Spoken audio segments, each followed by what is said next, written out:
ఒక ప్రభుత్వ పనితీరుని, చిత్తశుద్ధిని, పర్ఫార్మెన్స్ ని ఎలాగ అర్థం చేసుకోవచ్చు? ఒక సింపుల్ డిటర్మినేషన్ ఉంటుంది. ఓటు లేని వర్గాల విషయంలో కూడా ప్రభుత్వం ఎంత కమిటెడ్గా పనిచేస్తుంది అనే దాన్ని బట్టి ఆ ప్రభుత్వ పర్ఫార్మెన్స్, ప్రయారిటీస్ ఎలా ఉన్నాయి అని అర్థం చేసుకోవచ్చు. ఈ లెక్కన చిన్న పిల్లల విషయంలో, వాళ్ళ ఆరోగ్యం విషయంలో, చదువు సౌకర్యాల విషయంలో, ప్రాణాల విషయంలో ఎంత కేర్ఫుల్గా, బాధ్యతగా ఉంటున్నాము అనే దాన్ని బట్టి ప్రభుత్వ పనితీరుని అర్థం చేసుకోవచ్చు. ఒక రకంగా ఇదే స్కేల్తో కొలిస్తే గనక ఏపీలో ప్రభుత్వానికి ఎన్ని మార్కులు పడతాయి? గత ఏడాదిన్నర కాలంగా ఆశ్రమ పాఠశాలల్లో, సంక్షేమ హాస్టల్లో, శిశు గృహాల్లో పరిస్థితులు ఎలా ఉన్నాయి? పేద ఇంటి పిల్లల ఆర్తనాదాలు, చావు కేకలు ఏం చెప్తున్నాయి? ప్రభుత్వం వైపు నుంచి వచ్చిన మట్టి ఖర్చుల ప్రకటన చూస్తే చనిపోయిన కుటుంబాలకి మనం ఎప్పుడైనా మట్టి ఖర్చుల కింద 5,000 రూపాయలు ఇస్తాం.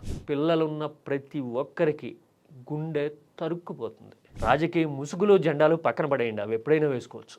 కానీ రేపటి తరం పేద పిల్లలు భవిష్యత్తు ఎలా ఉన్నాయో ఒక్కసారి కళ్ళతోనే కాదు, గుండెతో చూద్దాం, మనసుతో అర్థం చేసుకునే ప్రయత్నం చేద్దాం.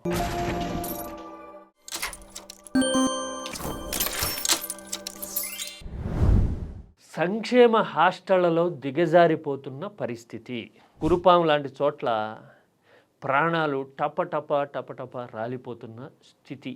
గత ఏడాది కాలంగా ఎన్ని ప్రాణాలు పోయాయి అనేది తెలిస్తే గుండె చెరువైపోతుంది. ప్రాణాలు పోవటమే కాదు, కనీసం తిండి లేక, హైజీన్ లేక అల్లాడిపోతున్న స్థితి కస్తూర్బా స్కూళ్లలోనూ, సంక్షేమ హాస్టళ్లలోనూ నిత్య కృత్యం అయిపోయింది, సర్వసాధారణమైపోయింది. ప్రశ్నించే నాథుడు లేడు, చూపించే మీడియా లేదు, ఈ కష్టాలు బయటికి రావు. ఇంత నాగరిక సమాజంలో అడ్వాన్స్డ్ టెక్నాలజీ ఉంది, కొత్త వ్యాలీలు కడతాము అని ప్రకటనలు చేసుకునే చోట పోషకాహారం లేక, కనీసం మినిమం వైద్య సదుపాయాలు లేక పిల్లలు చనిపోవడం అనేది ఎంత దుర్మార్గమైన, హేయమైన, దారుణమైన సిచ్యువేషన్ అండి. 1, 2 కాదు, మీరు చూడండి, వరుస పెట్టి డేట్తో సహా ఉన్నాయి. ఇలాంటి పరిణామాలు ఎక్కడన్నా చర్చకి రావటం కానీ, వీటి ప్రస్తావన చేయటం కానీ, డిస్కషన్ కానీ, చట్టసభల్లో కానీ, రాజకీయ అధికారంలో కానీ కనపడిందా? బిడ్డల ప్రాణాలకి ఇదేనా మనం ఇచ్చే విలువ? ఆ పిల్లల తల్లిదండ్రులకే కాదు, పిల్లలున్న ప్రతి తల్లిదండ్రి కూడా అల్లాడిపోతారు కదా ఇలాంటివి చూస్తే. ఆర్థిక స్తోమత లేక హాస్టల్లో పెడితే ప్రభుత్వం ఆదుకుంటుంది అని భావిస్తే, సంక్షేమం కోసం ఇంత ఖర్చు పెట్టేస్తున్నాం అని చెప్పే ప్రకటనలే నిజమని నమ్మి ఆధారపడితే మనం ఇలాంటి పరిస్థితి వాళ్ళకి క్రియేట్ చేస్తున్నది. ఈ గిరిజన బిడ్డల తరపున, బడుగుల బిడ్డల తరపున మాట్లాడేది ఎవరు లేరని ధైర్యమో, లేదంటే గనక మీడియాలో రాదు కదా, మనల్ని ఎవరు క్వశ్చన్ చేస్తారు, వేలెత్తి ఎవరు చూపుతారు అనే బలుపో. కానీ ఇలాంటి పరిస్థితులు ఏపీలో కొనసాగుతూ ఉండటం నిజంగా చాలా చాలా చాలా హృదయ విదారకమైన దృశ్యం.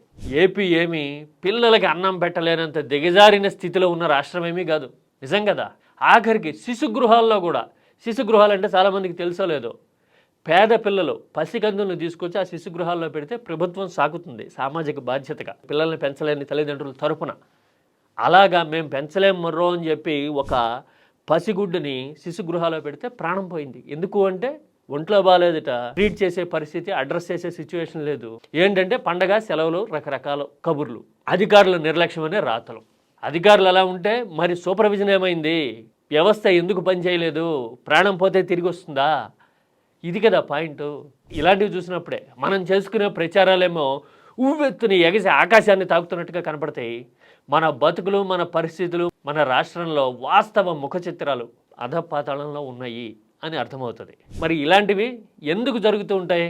కిక్కు సినిమాలో ఒక డైలాగ్ ఉంటుంది, పిల్లలు మాత్రం పట్టించుకోరండి సార్, వాళ్ళే పాపం చేశారు, పిల్లలకి ఓటు హక్కు లేదనా. చూశారుగా, నేను ఇంతసేపు చెప్పిన విషయాన్ని రవితేజ ఒక్క ముక్కలో చెప్పాడు. బహుశా అదే కారణమేమో అని అనిపిస్తుంది చాలాసార్లు. ఒకవేళ అదే నిజమైతే కనుక అంతకంటే దారుణమైన, హేయమైన పరిస్థితి ఉండదు. పిల్లల విషయంలో మేము బాధ్యతగా ఉన్నాము అని చెప్పి నటించడానికి మనం తల్లిదండ్రుల ఖాతాల్లో డబ్బులు వేస్తామని ఈవెంట్లు చేస్తాం కదా, మరి అన్నం మాత్రం పెట్టం పిల్లలకి. ఆరోగ్యం విషయంలో మాత్రం కేర్ తీసుకోం. అసలు ఏపీలో వాస్తవ పరిస్థితులు ఎలా ఉన్నాయి అని చెప్పడానికి ఇదొక చిన్న కొలమానం, కన్నీటితో తూచాల్సిన తులాభారం.